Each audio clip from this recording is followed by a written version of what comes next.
All right, welcome back to Unity Politics. My name is Dave. This is the best article I have read maybe this entire year thus far, and I read a lot of articles online. This comes from Spectator USA. The battle cry of the politically homeless.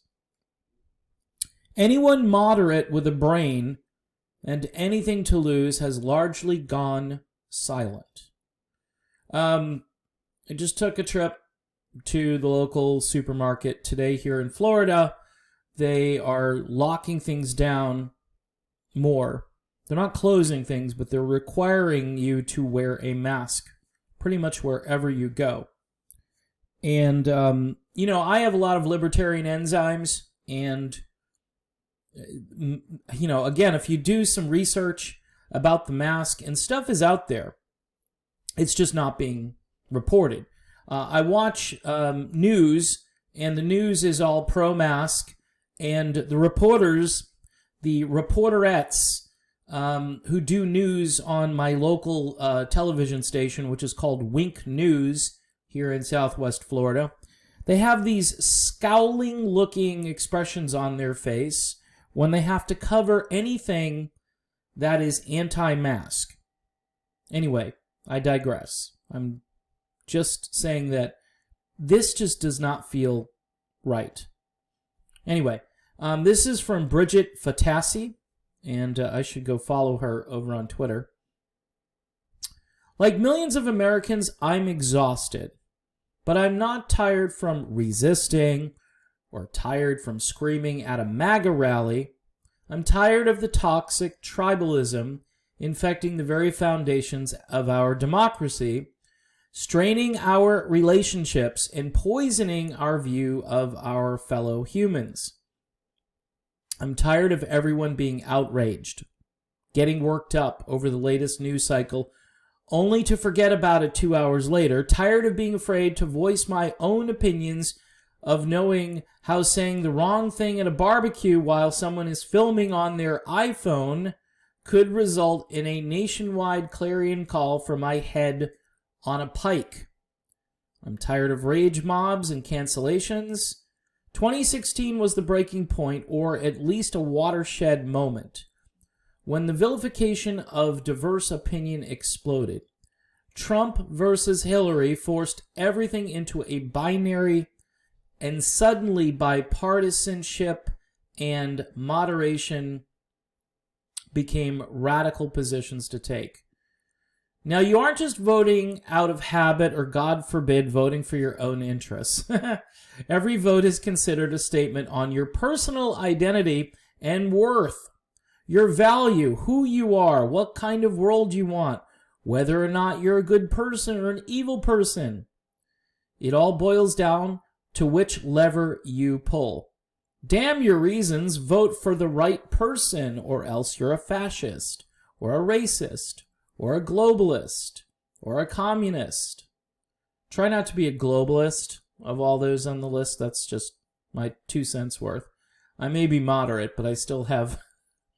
I might have somewhat divergent views than Bridget here, but this is still a great article.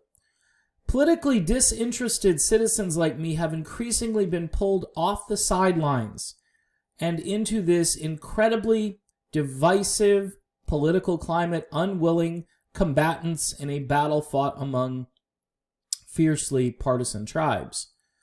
Many are being bullied into involving themselves in the process because intolerance and shaming have become features of the American life.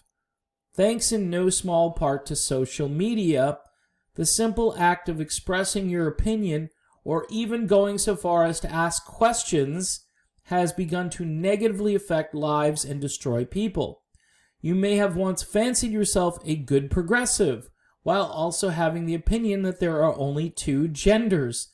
Or you may describe yourself as a staunch conservative, but tend to think racial targeting by police is a problem. This is so well written right here. Or the cardinal sin, you may have decided to vote for a candidate you felt better represented your concerns. Those are the people who voted for Donald Trump, by the way. Upon voicing on social media what you think are fairly normal, moderate views, you find out something you didn't know. You are the enemy. And not just the enemy, you're evil. After 2016's chaotic impact on the culture took hold, each mere opinion or vote became life or death in the fight for the survival of civilization. And you are either for civilization or against it. The trouble is, everyone believes they're on the right side of history and justifies abhorrent behavior in the service of that belief, i.e., riots, civil unrest. Just going to put that in there. Families are divided. Extremes have become more extreme, and shades of gray are shunned. Doing videos, by the way, which I want to do, about how the two sides could cooperate. Nobody has any interest in that. Nobody, I mean, the conditioning of people, right, to think, I don't know, as if you have to be in this one camp and you can't think outside of that box.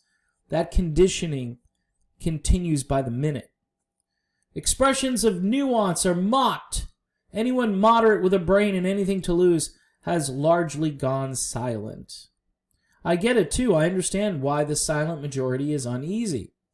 They're not wrong to worry that sharing their opinion on Facebook could cost them their livelihood. Imagine when Facebook started, everybody was like, oh, what a cute way to communicate and get friends from other parts of the world, and, family members all over the country. You can kind of share your photos, and now look what Facebook is.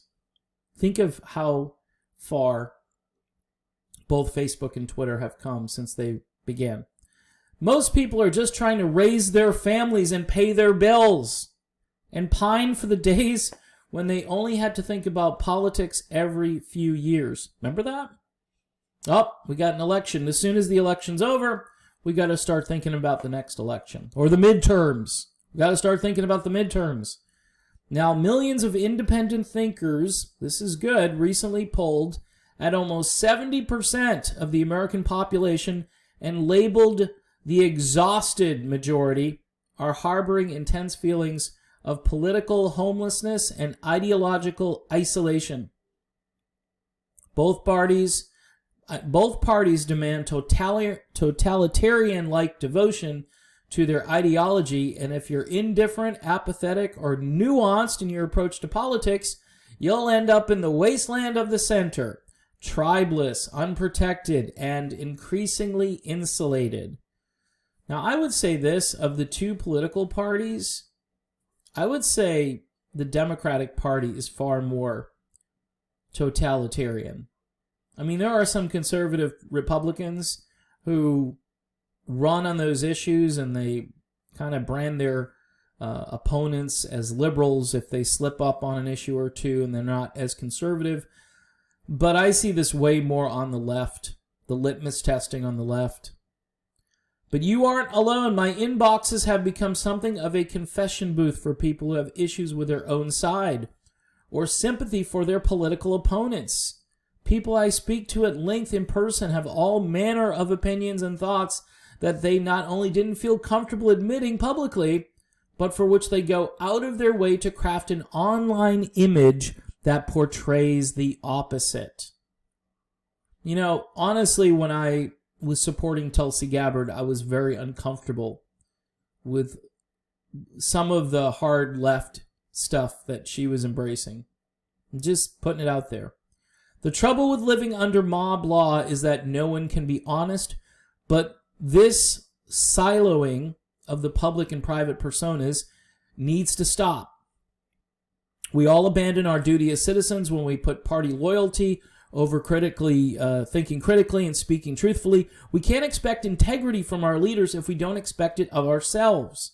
It's absolutely our duty as citizens to denounce demagoguery wherever we see it, to fight corruption, to push back against attacks on free speech, due process, and the scientific method. Very interesting that she used that phrase. To combat racism, sexism, anti-Semitism, and all forms of bigotry. to continue to extend the gains made by the civil rights movement, to demand compromise and moderation. This is such a needed article, but it'll be read by like 5 people. This starts with fighting our own tribal instincts and laziness and educating ourselves. We might not all see eye to eye on how to make America even greater, but we need to be able to have a conversation about it that starts with extending good faith and grace to people with whom we disagree. Now, she's making an assumption in this paragraph that America is great, and it's a non-starter for most people. These days, no, America's not great. Even people on the right can't stand America right now, and it's weird because, you know, as one person says, if you don't like it, you can leave. It's not easy just to leave a country, but it is plausible. I'm not saying you need to do that, but it is interesting that you can't say America. In fact, the whole MAGA thing is embarrassing to so many people. It doesn't start with calling everyone who disagrees with us garbage. Yeah. Democracy doesn't die in the darkness. It dies when politics become team sports in full view of a bloodthirsty cheering electorate. We will return to the Dark Ages, or we will evolve. Is that likely? I don't know. Have we evolved that much from the Roman Colosseum barreling into 2020? It doesn't seem like it. With both sides increasingly weaponizing reason and peddling conspiracy in order to defend insanity, millions of sensible, moderate Americans grapple with the choice to join a tribe, tune out, or go insane. Opt to tune out and you're carrying water for Nazis, or you're a cuck-servative. Join a tribe and you have to completely abandon your ability to think critically. No matter what, everyone seems to be going crazy. The exhausted majority could be the key to combating polarization and saving the world. If only we weren't so afraid. Wow. That is powerful. Yeah, so this was a great article, and I would highly recommend it. Again, it's the battle cry of the politically homeless, written by Bridget Fatasi. I think that's how you say her name. This says the article came out August 16th, 2019. So this is prior to all the stuff that's currently happened. And it's an amazing article that I think needs to be shared with more people. But more importantly, this idea that it's all or nothing, like if you're on the left and you don't get all these reforms, you're going to burn everything down. If you're on the right, you don't get everything you want, what's going to happen, obviously, is the country's going to go to hell, and communism is here. Thankfully, the founders were smart, and they designed the country in a way that it's hard to just easily dismantle things. You have to have big majorities and a big consensus, and it typically takes a long time unless there's just massive upheaval, which there could be here in 2020. This article apparently came out before the pandemic hit and before the riots came to your city. So add those two things to the mix here, and you talk about going insane. We're there. The people who are politically motivated to just get involved and try to change things are becoming more and more inclined to step away and say, no. And like she said about going on Facebook, I don't do political posts on Facebook. I used to do it years ago. I don't do it anymore. And my views change. They change a lot, actually.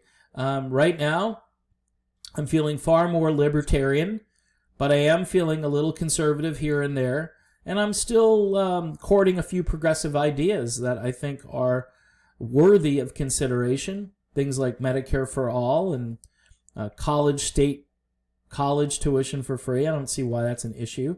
Shouldn't be. If you can pay for high school, you can pay for college in your state. It's not that big of a deal, especially with online learning. But she talks about science and this whole COVID thing. from day to day, you don't know. They tell you things that one group is saying and then another group is saying, but it doesn't matter. Everybody now is moving toward the mask. The mask is the ultimate thing, and it isn't.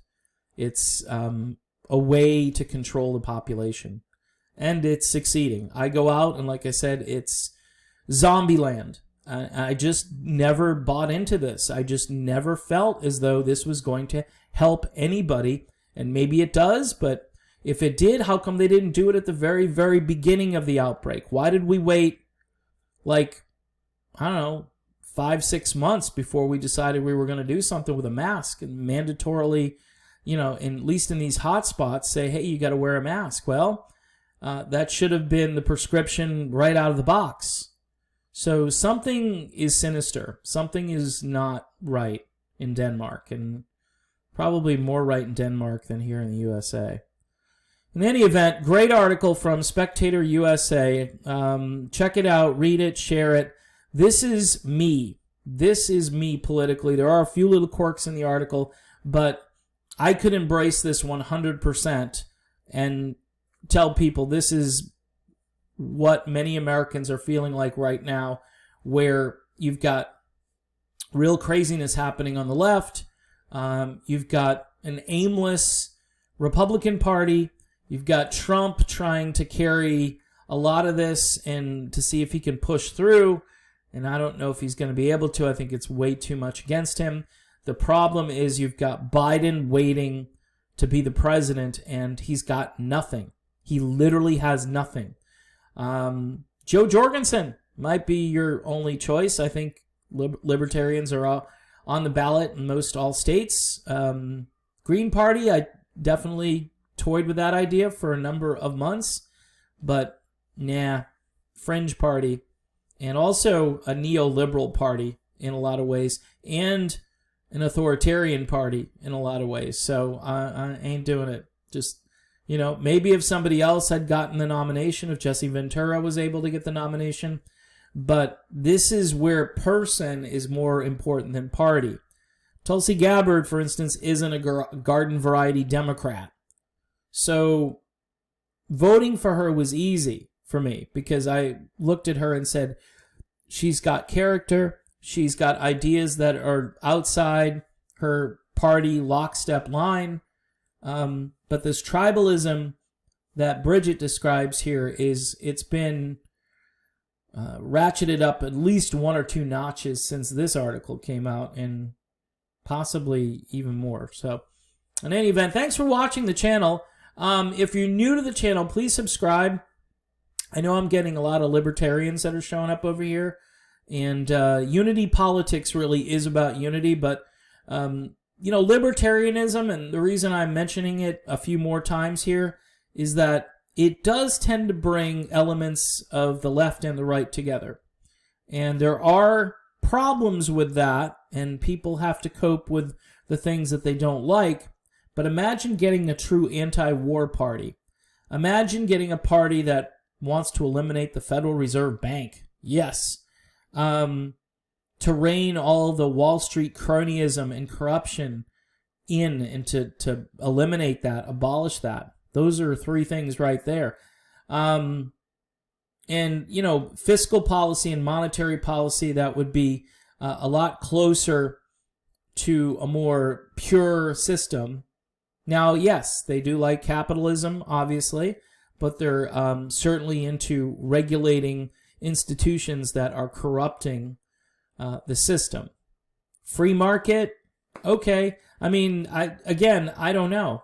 Like I say, I'm always into free markets with controls, free markets with provisions, not to bail out large corporations, but if the economy does falter because the system that we're currently living in needs to be repaired, and if reformers aren't going to come in and truly repair it, then we need protections for those down toward the bottom of the scheme.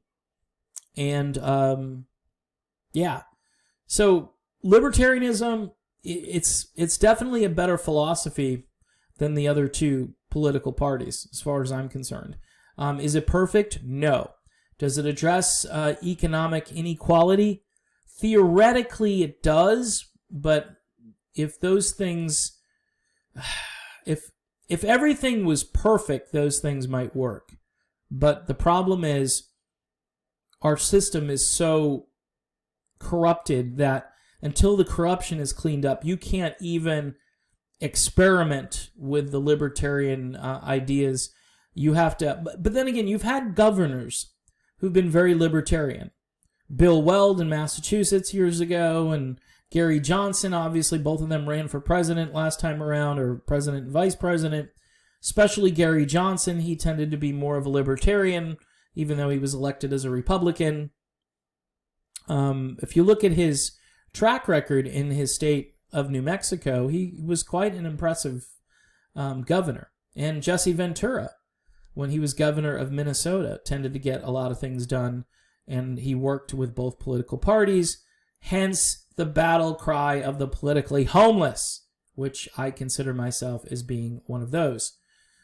In any event, I just wanted to throw that little thing in there about libertarianism, because really the channel from here on forward is going to be talking more in terms of libertarianism, but I do have a streak of authoritarianism, if you want to call it that, or the state keeping me safe from people who want to do me harm, people who are rogue actors. I don't think the state should just allow people to destroy and deface property because, they earn that right because they've been mistreated. What you should do is address the things that are causing that problem, but you also need to prevent that problem. It's public safety. And if the government isn't willing to keep me safe, then they've failed at a very basic and rudimentary level. So just food for thought. Fairly long video, a little bit of rambling there, but it's like old school Dave today. I used to ramble a lot when I first started this channel. And then I became a little disinterested lately because the world is just on fire. And I think we need a bigger solution to these problems than politicians can provide for us. I think we need a change of heart within our own population. People need to understand that things aren't going to be perfect. And no matter how hard you try for utopia and perfection, it's not there. It's not here on planet Earth. It may be in the next life, but it's not here.